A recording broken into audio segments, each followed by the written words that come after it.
Plus, we'll talk live to actor Amanda Abbington in her first interview after the BBC apologised to her and upheld some of her complaints about her Strictly dance partner.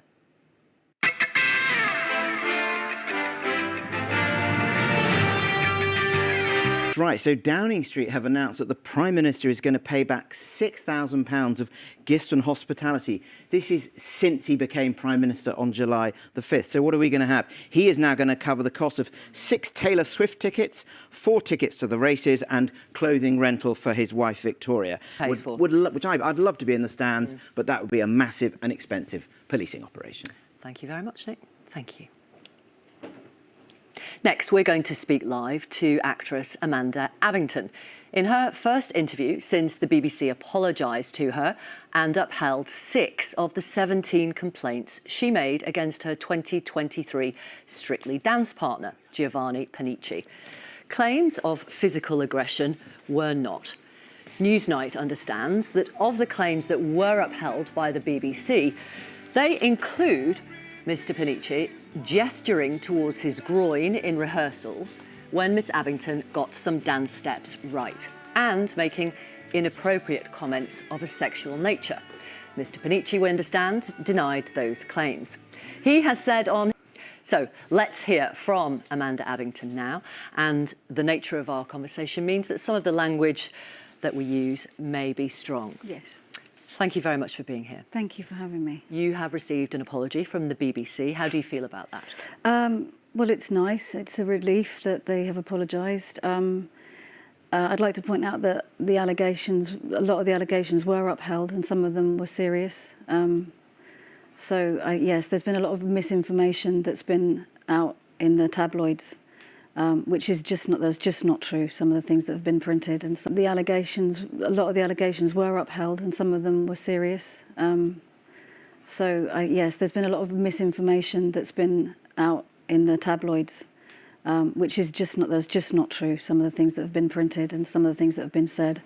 You know, I have a 30-page report. My lawyer has a 30-page report, and of those allegations, nearly half of them are upheld. And I'm guessing you can't tell us the significant reason tonight. Not at the moment, no, but it does. Will you, at some point, you would like to share that? I think so, because, you know, what's been said at the moment out there is just not true. It's not true. There were some very serious things that went on, and they were upheld by the BBC. 5 breaches. There were breaches of all the codes of conduct within the organisation. What have the last almost 12 months been like for you since? This went on for, 7 hours a day for 7 weeks. There were pockets of time when it was okay and we got on, which was wrong footing for me, because when you were in that room, you never really realised, you never really knew where you were from one minute to the next. So you felt very on the front foot all the time and not knowing what was going to happen next, which can make you shut down. And I shut down within that room, and I was called mad and unstable, and how did you respond when you were being criticised, as you say you were, for example? I'm open to criticism. I can be criticised all the live long day, but it was. So this is not just normal criticism. It wasn't. in a working environment. I'm not. I don't make problems or trouble where there isn't any. I've worked 32 years as an actress, in a job that started the Me Too movement, and I have never had to leave a job or had to experience anything like I did in that rehearsal room. I don't ever make accusations lightly, and this was one of the hardest things I had to do. And I not only did it for myself, but I did it for the contestants who were partnered with him previously. I'd spoken to them. I'd spoken to many people who said the behaviour wasn't was not pleasant or appropriate, and or appropriate in any way appropriate. And I wasn't the only person that complained. I mean, if people are insulting you or making derogatory comments towards you because of, I don't know, you're not doing something the right way or you're not getting the moves or whatever, how did you respond to that? How did you react?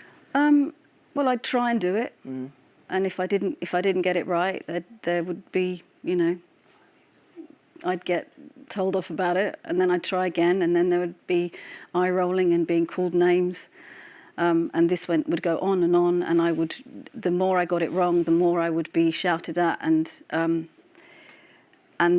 I shut down. Because when you are constantly told that you're not good enough, and what you're doing isn't, you're going to make a fool of yourself on Saturday night. I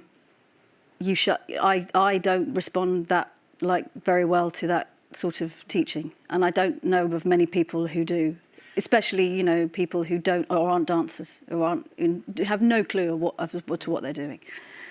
Yeah. So one of the allegations that was upheld, there were two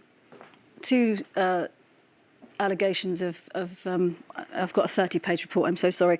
There were two allegations of inappropriate conduct of a sexual nature. Then they were upheld. And one of them was physical and the other one was verbal. And the physical one was that when I got a dance step right, he would outline his erection in his trousers and tell me that that's what my dance move had made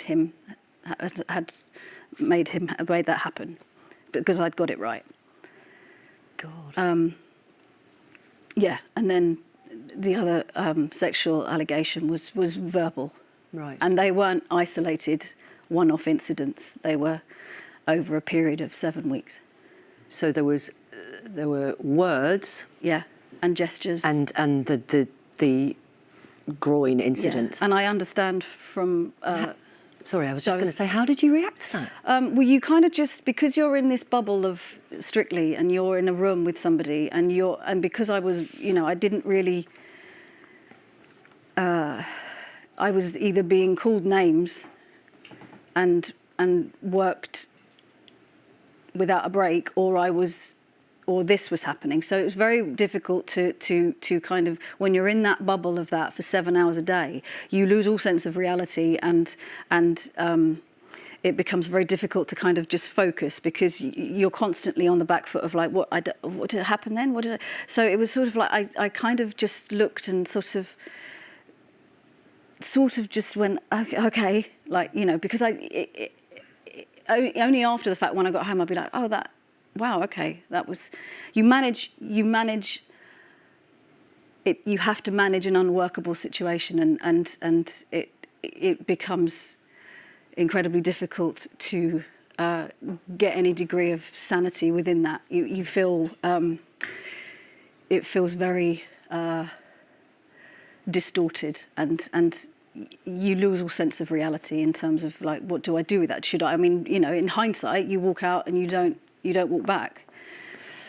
On his Instagram, which he put out on Monday, I appreciate dancing is a very difficult thing to do, and sometimes you get frustrated as a teacher, as a dancer, as a performer, but the only reason you get frustrated is because you care about what you do. And his lawyers say we're unable to comment further, and the BBC has asked both parties to respect confidentiality. Feel that they can't speak out. All I did was say, let's not do this anymore. Let's make a change, and so people don't have to go through it. Thank you very much for talking to Newsnight. Thank you. Thank you, Victoria. Thank you. That's it for this evening. Paddy will be here tomorrow. Till then, enjoy the rest of your evening. Good night.